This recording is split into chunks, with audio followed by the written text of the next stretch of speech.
Franklin Electric Grid Solutions, we focus on telecom, data centers, utility, railway, but various other ways, especially like in healthcare or anywhere there's critical power. Well, we definitely have a strong foothold, and our customers keep coming back.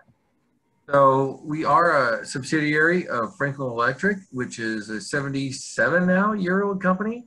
We're based in the Midwest in Fort Wayne, Indiana. And we also have offices in Madison, Wisconsin, and Saco, Maine, if any of you have ever been up Northeast.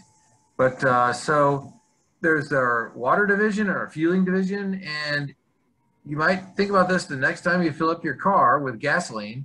Most likely, one of these products here may be involved in the fueling of your gas for your car. So every Shell station, every Circle K, 7-Eleven, any of those stations, they probably are using our products. So good stuff. Let's move on. So Franklin Electric over the years has acquired many companies, but we're in the fueling division, as I mentioned. Also in the asset monitoring and the larger utilities. But most recently, and more pertinent to today's call, is our acquisition of the stationary power division of Minntronix back in mid-2018. So that would include our battery monitoring systems and our stationary handheld testers. So again, some of the name brands that are using our products, it's ubiquitous. Also, we are also international. So anywhere from, Australia to Andover, we're there. Before battery monitoring, which is what we're here to talk about today, I will also want to include a couple notes on our handheld testers because they do share the same software as our battery monitoring systems. So something that's really handy is when you are using our battery monitoring systems, and one of your technicians gets a text or an email that says, hey, go ahead and check out, cell 14 at site 5. They're using the same software, same technology, same measurements in regard to voltage, temperature, and conductance, ohmic testing, that they are with the battery monitoring. So really cool, great stuff. This unit, we're actually coming out with a new one here in the next couple months. It's gonna be very popular, but we also have the old workhorse that we still, for some reason, it's still just, and Ed can talk more about this, but it's a great workhorse. It's a great tool. It's been around forever. And we have units out there still in the field from 2014. I mean, 27, seriously, 17, 18 years they're out there. I get people going, oh, I broke it. What can I do? I'm like, oh, no worries, man. We can help you. So great products. So let's get into battery monitoring. So we have 3 types of battery monitoring. We have our electrolyte level monitoring, and I'll go into that, but basically it monitors the electrolyte level physically with an eye on your cells, on your flooded cells. We also have our wireless system, when I say wireless, it's only wireless from the cell itself, that sensor, to the base unit, which is a line of sight distance from those cells. So it's not like it's wireless out on the network and over a cellular communication system where anybody could hack or get in or mess with it. And then we also have our wired, where it's actually wired from the cell sensors to the base unit. So let's go into these real quick, and then I know we're sensitive on time here, but what I want to do is, and the point of this presentation really is just to see if there's any interest in your organizations, and if so, then give us a call, and we can, line up a call to do a special, more esoteric presentation for your organization, in relation to your needs, and take it from there, whether it's for our ELS, our wireless, or our wired. But this is just an overview. Let's move into the next cell. So this is our ELS. So our ELS system goes on your flooded cells, and we align this line. There's a kit that comes with it, and you align the actual sensor with the low level, and you can set the parameters of when you want to be notified in the system. So, you don't get one every 5 minutes, because obviously if you have 4,000 sites and there's, 120 batteries in each, and boom, you're gonna start getting alarms like crazy. Well, you can set those as you want, but it's a optical sensor, and it is set up to read when the level gets below this right here. So you would be notified. Pretty simple. Great for NERC PRC 005-6. And it also works in conjunction with our wireless system. Let me go to that now. So this is kind of crazy, but it's really not that bad. So basically, the whole unit evolves around our base control unit, the whole system. And our base control unit is a web server. So you can log in and look at the stats on every battery, on every string that's reporting in this particular location. And as I mentioned, it does work with our electrolyte level sensor.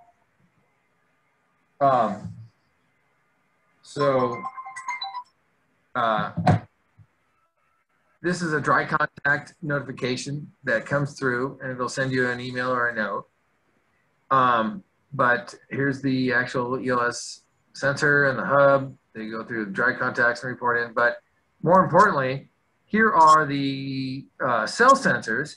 These are the wireless sensors. And again, like as I mentioned, the only wireless portion of this is between this unit and the base unit.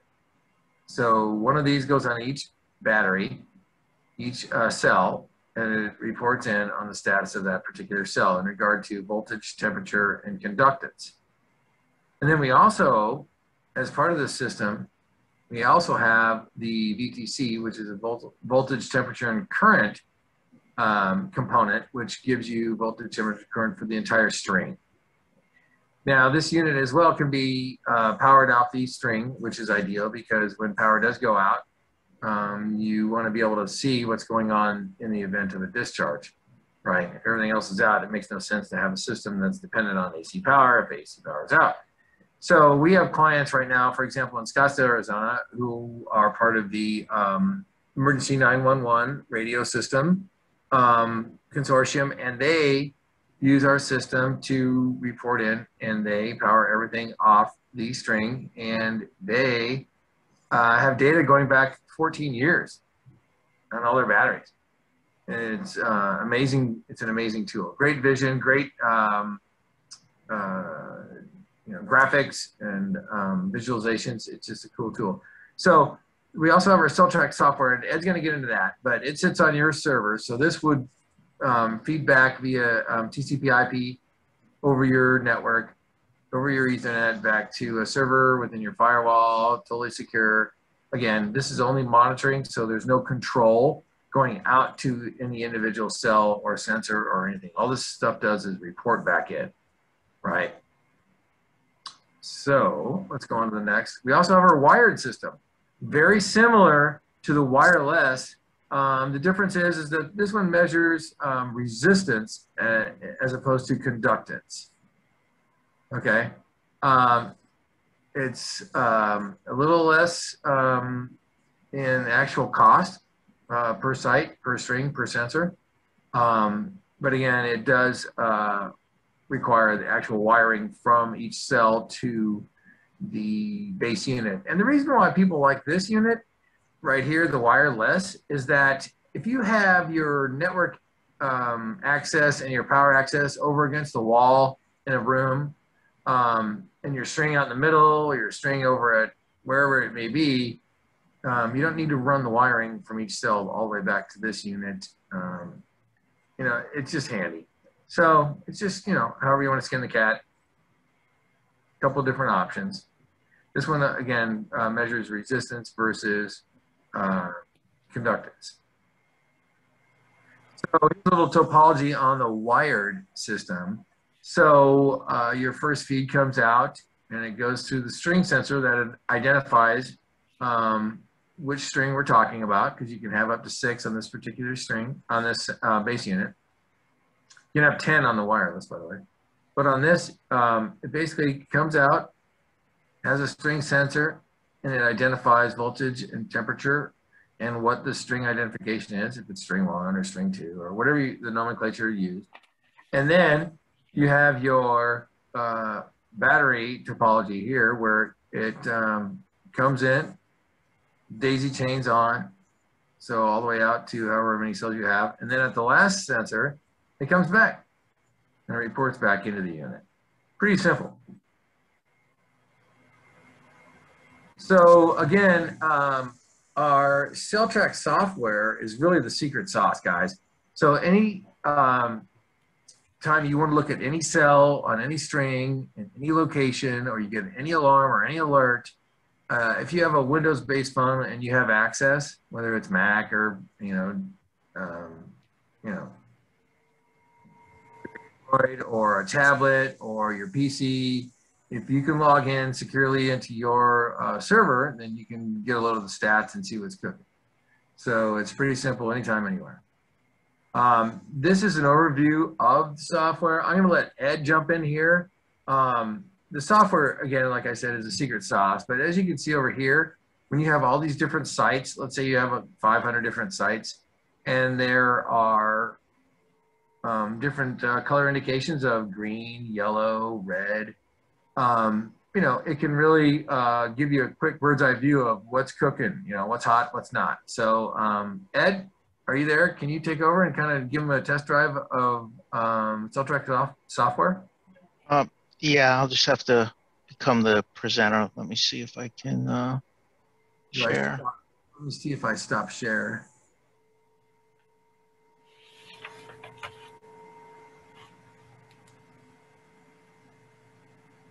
And then, of course, everybody, after that, when Ed and I are done, any questions you have, and then also you can reach out to us via our host. So first, I just maybe to tie everything in, since it seems like probably everyone's familiar with radio communication. At every site where you're going to have your communications in your tower, also inside of there's some type of batteries that are backing up that system. So if you lose commercial power, your radios are still up and you can communicate, right? And that's where we come in with Sam was explaining. What we have is our battery monitoring system would go on those batteries, and remotely it's doing all the monitoring of those batteries, and it's sending that data to the software Sam was describing. So you could get alarms and warnings when your batteries are starting to decline and lose health, and you can get them replaced so you never have any kind of an outage. Because if you lose that commercial power, these batteries are what's keeping everything up and alive. And there's different types of batteries. You might have batteries like this in a rack, like a relay rack inside one of those little huts where the towers are. So that's kind of the batteries we're talking about here that I think would apply to the people on this call. So what Sam was talking about is this CellTrack software, and this is what all those devices that are remotely in all those huts in the towers, they're all going to feed into this software. And you can access this from a web browser. And this would be all internal to your own network. And you'd have a username and password, and there's different security levels of what you can see and do when you log in. But then as you get in there, you can set this hierarchy up by whatever makes sense to you. So if I'm in California and I want to do it by city and then county, and then the sites within that county, you could do any layers of how you want to set this hierarchy up. And as you click on something and you want to see it, you just drill down. I see if this is red, then I know I have some kind of a problem at this site, and I could drill down to where I might have that problem. And then you could look at an individual battery, and there's a way to look at the history. You could look at all the batteries at once. So, for someone who's a DC power person in charge, this is very useful information on how to know that your network is up and running and the batteries backing up are going to be strong. I don't know how we are for time.